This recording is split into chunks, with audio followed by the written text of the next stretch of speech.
yesterday.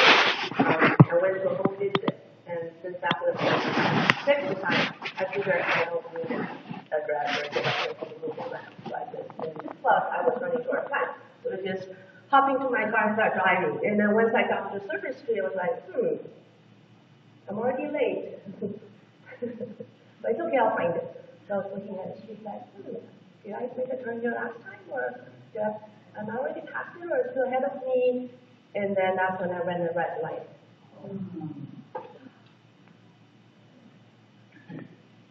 So that's being me. Okay, I'm all happy, like, okay, I know what to do. You know?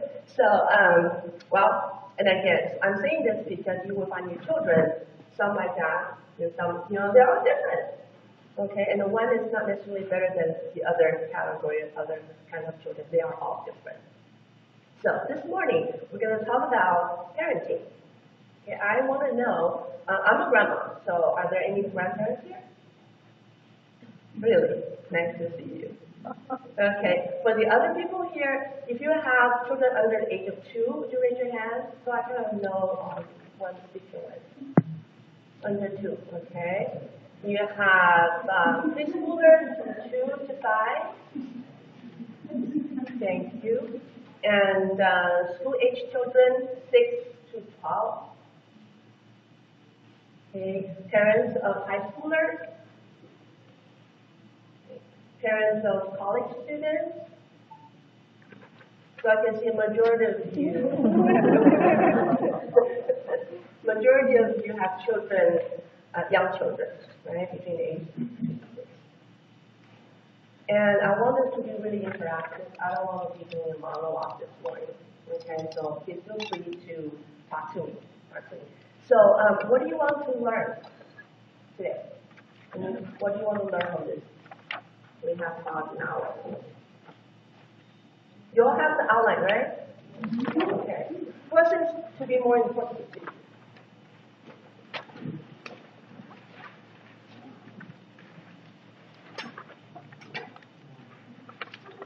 Hello, people. What do you want to learn? I want to learn how to handle a strong-willed child. Okay. Strong-willed child. All right.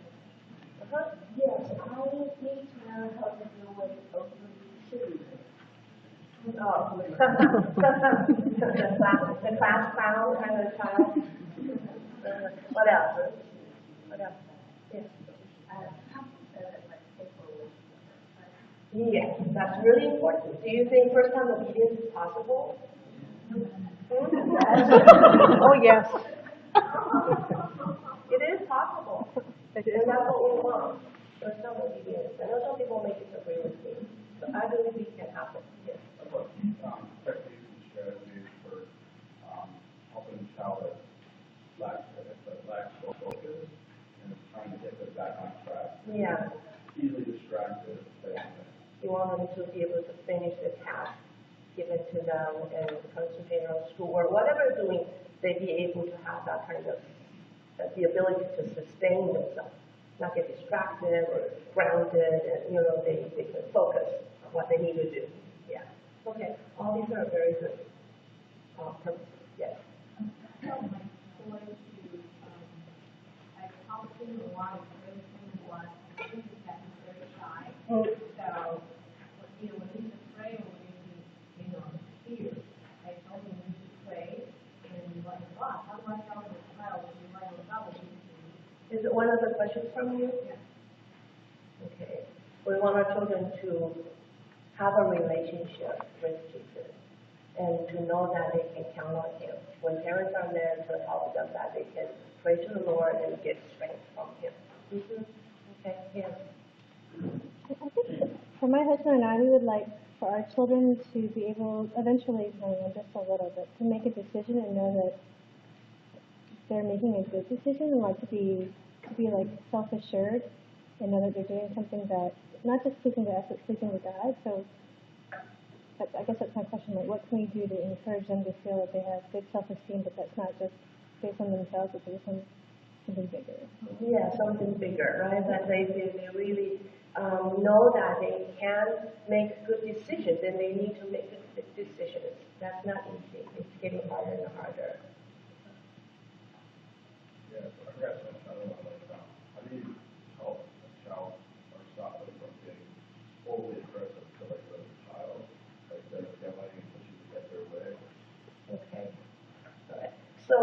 I think we all have we all have a picture in our head. We want our children to grow up to be like this. Okay, and I think what we want to know is how to get them from here to there. Okay, and I think I'm hoping that what I'll be talking about today will kind of give you some ideas. Okay. So if you have this, let's take a look at page 2, because that's where I will start.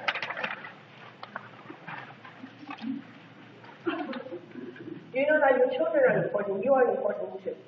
Okay, if you're happy, if you have a good relationship with the Lord, you're in a better place. You're emotionally, you're available for your children.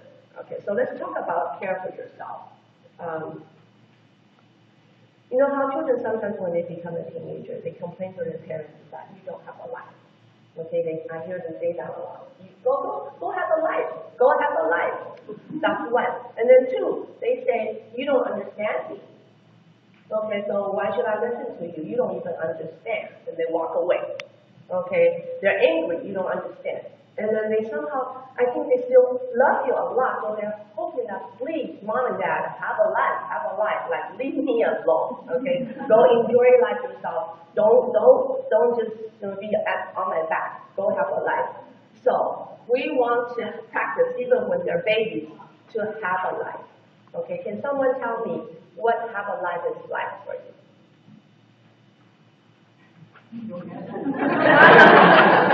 Okay, so that's really important. I know you're busy because you're in the child-rearing years. Really demanding job, mentally, psychologically, physically, and you have job to do outside home. You are very, very exhausted, tired all the time. I have been there. I know what it's like. I know you're busy, but it's so important that you have your life, because when you have a life, you are actually teaching one of the life's most important lessons, and that is that you respect yourself, that you love yourself, and then you are a person with boundaries. There's a boundary between you and your child-rearing responsibility. There's a boundary between you and time. There's a boundary between you and work. There's a boundary between you and this world. There's a boundary. Okay, so when you have a life, you're basically telling your child, this is who your mom and dad, this is who I am as a person. I'm more than just a mommy or a daddy. I'm also a person. I'm a woman. I'm a man. Okay, and I have a life. Okay, because I don't have so much time, I just want to briefly go over these points. Hopefully this is a springboard for you to start thinking about these really important. They may not look very urgent, and you feel like as a parent you have more urgent things to do. How to get them to school, make sure they do homework, and how to have SAT prep classes, and piano practice, blah, blah, blah, all of that. Those things are more urgent because you have a schedule. Okay, but these are the more important things. And then are you able to tell what is important and what is urgent? And what is important and urgent? Okay, so have a life is important. It may not feel urgent, like, oh, I can wait. When they go to bed, okay? When they grow up, I can wait. Okay, think about it again. Now, care for yourself also meaning that you need to nurture a marital relationship. And if you have time for that. Dr. Dobson used to say, it was years ago when I was raising my kids, I listen to Dr. Dobson almost all the time when I have a chance. I listen to him. He has so much wisdom. And he says that when children start to see their parents sharing couch time, their misbehavior decreases. So what that translates to me is that when the children see that their parents love each other, they have a life together. They also have their me time. They see their parents together sitting on the couch talking to each other. You know, that gives the children what? Such a sense of security. That they can take care of themselves. They have good relationships. They can solve problems. They can talk about their differences. They are being the adults. Me, I can be a child. I don't have to be concerned about, oh, are mom and daddy okay? You know, are they going to divorce? Are they going to leave me? Are they going to fight? They're going to hit me because they don't know what to do with me. They're going to yell. Okay, so when they see parents have couch time, when they see their parents love each other, then they are free to be a child. So I'm just here to remind you, that's the kind of mistake that I think among many mistakes. One of the big mistakes that I made when I was very busy doing a lot of things. And that thing that I really lacked doing that. I really, if I could do it over again, I would spend more time on the couch with my husband. Now I mentioned that when you have your own life, when you take care of yourself, take care of your relationship, you're setting boundaries. You're letting your child see that. Okay, that in a family, parents over here, children over here. Okay. So if there are three of you, the parents need to be like this, and the child is another subsystem. Okay, so sometimes what we see is not like this. It's parents and the child. What we see is mommy and the child and dad. Right? Okay. So when there are two kids, then becomes then three, then me. And then when the children grow up, they go away. It becomes like this. Right? Okay. And then when they go even farther away, they get married, there are no families, they move away out of state, it becomes like this. We don't want that. Okay. We want this. And this. Sometimes this. Sometimes this. Sometimes this. But the big picture is this. Okay? Parents, child. I mentioned it's important and urgent. If you want to know more about that, okay, you can have, any one of you read Steve Covey's book, The 7 Habits of Highly Effective People? Years ago, right? Okay, still worth reading again. Okay, there's a chapter or chapters on time management. Okay, so as busy people, it's really important we know how to use our time wisely. So I think that's a good book. Okay. Now, if you're saying, but Peggy, I'm so busy. I'm so tired. By the end of the day, I just want to go to bed. I don't have time for any of this. I don't have time to sit down to talk. When I talk, I fall asleep. When I read a story for my child, I fall asleep.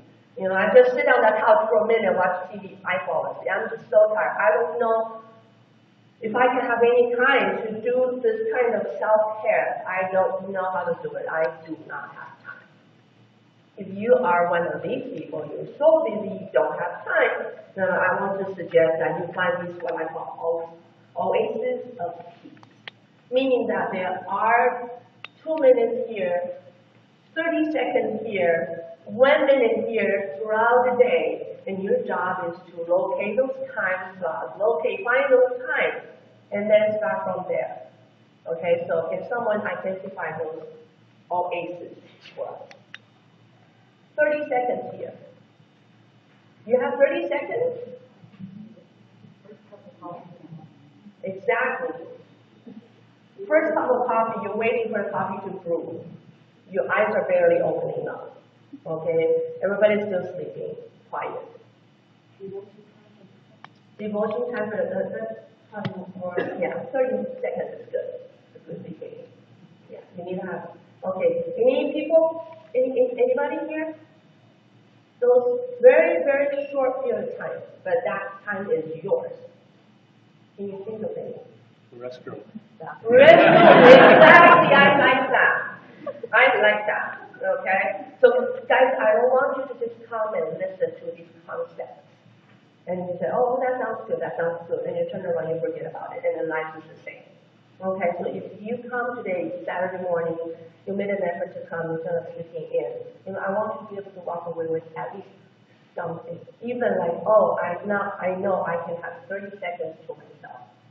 Okay, I want that for you. Do you think that's possible to do? Okay, that's why I start asking, what do you want from this workshop? Okay, so we've identified some oases of peace. Okay, you want to come up with yours. What is yours? Okay, restroom, coffee, devotion time in the morning. I don't know what time, so it could be evening, depending on your morning person, evening person. Also remember, the children also have these different rhythm that they do life. Some children are morning children, some children are night owl children, but during school year, how we get all these children to go to bed when they go to bed, My two girls, one is a morning person, so we get along very well. We're ready to go in the morning, go hiking. My second child is a night person. She's not even a night person, she just, I don't know what kind of she is. So we did not click. When she was growing up, we did not click. Because we're not on the same rhythm. Okay, and I tell her, I said, Megan, you just need to go to bed. I don't care when you become 18, then you decide whatever. So we start talking about, okay, what would be a good profession choice, a career choice for someone whose life is, there's no regular schedule for you. What kind? So we start talking about when she was really young, like, okay, so God made you this way. And so we talk about being a surgeon, right? You need to be up and then be able to do work. And then fall asleep anytime. She falls asleep anytime. So we kept talking about that. So we are different people, your children are different people, but if you really think about it, your life is yours. The 24 hours is yours. How do you use that time? So that you feel rested and you can be creative when you need to discipline your children, when you need to make connection with them, you are emotionally and physically available. You are there. If you're so exhausted when your child comes to you and then they're trying to talk to you, for example, 4-year-old, they're struggling with their language, Mommy, blah, blah, blah, isn't that funny? And you, no, not funny. Okay, so we're talking about when we need to make connection with the kids, but if you are so tired, it's not, I understand it's not you don't want it, but you're just so tired. So I think this is the most important thing. I don't know if you're surprised when you come here to hear her talk about this. I think this is the foundation. Okay? Take good care of yourself. Be nice to yourself. Find time to yourself so you can replenish. You can refresh. You can come to the Lord even for 20 seconds. You can say a short prayer like, Lord, help me. Okay. Another always piece I sometimes suggest to people is that when you stop at a stop sign, that also can make sure that you don't get a ticket for roll. Alright? You make sure you stop for how many seconds? I heard that 6 seconds. I don't know where I found that idea. But you need to make a full stop. Okay, so there you have some seconds. What can you do in 6 seconds?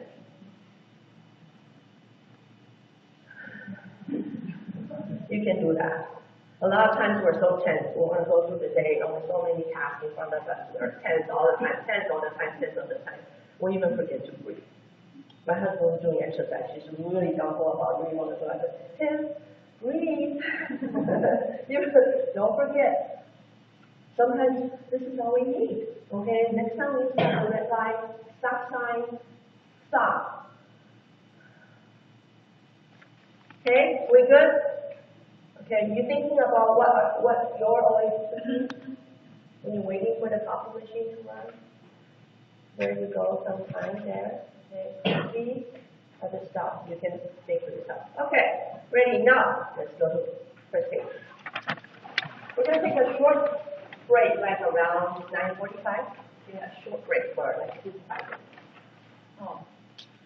Did you talk about the balancing with grandparents and work, or are you going to come back? Okay, I'm going to address that later because I have a question that's related to that. Yeah, how about, it's about consistency between, I call that consistency between the parenting team. Meaning if there are more than just you and your, the child's father, other than the parents, maybe there are other people who are involved in raising your child. Maybe the teacher, maybe grandparents, babysitter. What is when they have different philosophy, they have different way of discipline, they have different ways of raising your child. And then, yeah, we'll talk about that later. Okay, during the question and answer. Right. So, I want you to remember that before you discipline your children, before you even want to teach them anything, there needs to be a connection. Okay, so think about it. Connection needs to be there before correction. Now, when I say connection with your children, what comes to mind? What does it look like to you? Connection. And you have connection before I can correct. Guide. Communication. Okay, we need to be able to communicate to our children. Yeah. Okay, so communicate. Okay, so communicate. How do you communicate with a baby? Okay, you don't need to answer. Just start thinking. We talk about communication. Do you think there can be a communication breakdown between a mom and a 1-month-old infant? Part of my job, my full-time, daytime job, is providing mental health assessment for children in foster care. Sometimes these children were removed at a really young age due to all kinds of reasons, neglect, abuse. Okay, so I go and then assess mental health functioning. So how do you assess mental health in a baby? So we look at the baby's relationship with the caregiver. Okay, so how do you communicate with a baby? How do you communicate with a pre-verbal child, let's say a 1-year-old, even a 2-year-old? How do you communicate? We talk about, we want to have good communication, because when there's good communication, we feel that there's emotional connection, like, we understand each other, we're good. Okay, but communication breakdown can take place really early on in a child's life. So just start thinking, okay, connect. What else comes to mind when you think about connection? Physical touch, very good. Physical touch, okay? So keep your child in mind, or your children, okay? What kind of physical touch will feel comfortable for you and your child? Hugging? What else can you do? High five? Massage? Okay, when do you do that? Massage? Does it have to be a specific time? It can be, right, but it doesn't have to. So remember, these times of real connection to increase interaction, show physical affection, it can happen throughout the day. You just need to be mindful of it. We'll talk about it later. Just be mindful, be intentional. That's something you need. Because you're thinking, okay, when we start this workshop, I ask you, what do you want? What do you want? So we're basically talking about the picture in your head. I want my child to be like this. It's like beginning with end in mind. Okay, and then these are the ways to help us get there. Making connection, physical affection. What other ways can you, what are other things you can do to make sure that there's a connection between your child?